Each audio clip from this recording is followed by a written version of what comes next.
प्रिय क्रांती मित्र हो, जय भीम, जय अशोक, जय संविधान, जय भारत। हा देश कोणाच्या बापाची जहागीर नाही। या देशामध्ये आम्ही तुमचा फालतूपणा चालू देणार नाही। उपवर्गीकरणाच्या नावाखाली दोन समाजामध्ये दोन भावांमध्ये विष कालवण्याचं काम जर कोणी करत असेल तर ते आम्ही खपवून घेणार नाही। गाठ माझ्याशी आहे, सोडणार नाही।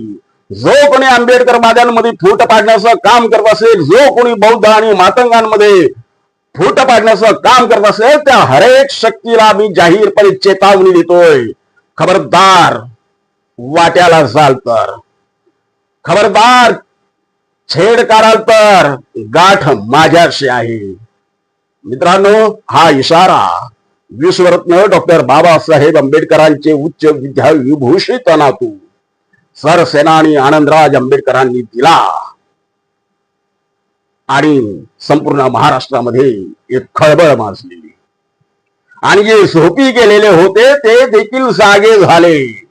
आनंदराज आंबेडकरांच्या डरकाळीनं झोपी गेलेले जागे झाले आणि त्यांना समाज आठवले।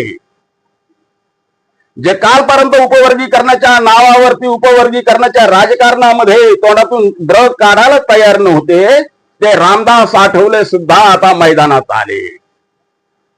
कालपर्यंत रामदास आठवले यांनी उपवर्गीकरणाच्या संदर्भात अशी ठाम भूमिका घेतली नव्हती, तळ्यात मळ्यात त्यांची भूमिका होती। आता मात्र आनंदराज आंबेडकरांच्या डरकाळीनं त्यांना सुद्धा भानावर आणले। रामदास आठवले भानावर आले आणि त्यांनी उपवर्गीकरणाच्या संदर्भात आपली भूमिका जाहीर केली। मित्रांनो, आपल्या मतपेढीवर परिणाम होईल, आपल्या व्होट बँकेवरती परिणाम होईल, आपल्यापासून एखादा विशिष्ट समाज घटक दुरावेल, आपल्या राजकारणावरती त्याचा परिणाम होईल किंवा आपल्याला बॅकफूट वरती जावं लागेल या भीतीपोटी अनेक राजकारणी, भले भले राजकारणी उपवर्गीकरणाच्या प्रश्नावरती मूग गिळून बसलेले असताना एकटे आनंदराज आंबेडकर परिणामांची पर्वा न करता थेट मैदानात उतरले। काही झालं तरी चालेल, माझ्या रिपब्लिकन सेनेला, माझ्या पक्षाला त्याची हानी झाली, तोटा सहन करावा लागला तर मी तोटा सहन करेल, परंतु उपवर्गीकरणाच्या विषानं माझ्या दोन्ही समाजामध्ये, मातंग समाज आणि बौद्ध अनुयायी यांच्यामध्ये कोणत्याही प्रकारचं वितुष्ट येणार नाही आणि मी येऊ देणार नाही। यासाठी पाहिजे ती किंमत मी मोजायला तयार आहे आणि ह्या दोन भावांमध्ये भांडणाचं मूळ कारण उपवर्गीकरण आहे आणि त्या उपवर्गीकरणामुळे फक्त बौद्धांना सोडा, बौद्धांनाच फायदा होणार, तोटा होणार तो भाग वेगळा, परंतु आमच्या मातंग समूहाला त्याचा सर्वात मोठा धोका आहे, घाटा आहे, तोटा आहे। हे आनंदराज आंबेडकरांनी जाणलं आणि ते उपवर्गीकरणाच्या विरोधामध्ये ठामपणे उभे राहिले। त्यांनी परिणामांची पर्वा केली नाही। मतांवरती काय परिणाम होईल, पक्षावरती काय परिणाम होईल याचा त्यांनी बिलकुल विचार केला नाही आणि त्यांनी थेट सामाजिक समता अबाधित राखण्यासाठी आणि सामाजिक ऐक्य वाढीला लावण्यासाठी फार मोठा निर्णय घेतला। उपवर्गीकरणाच्या विरोधात उभं राहण्याचा त्यांनी फार मोठा निर्णय घेतला आणि थेट त्यासाठी त्यांनी सरकारला शिंगेवरती घेतलं। सरकार आहात म्हणून काय झालं, तुमचा मुलाईजा मी ठेवणार नाही।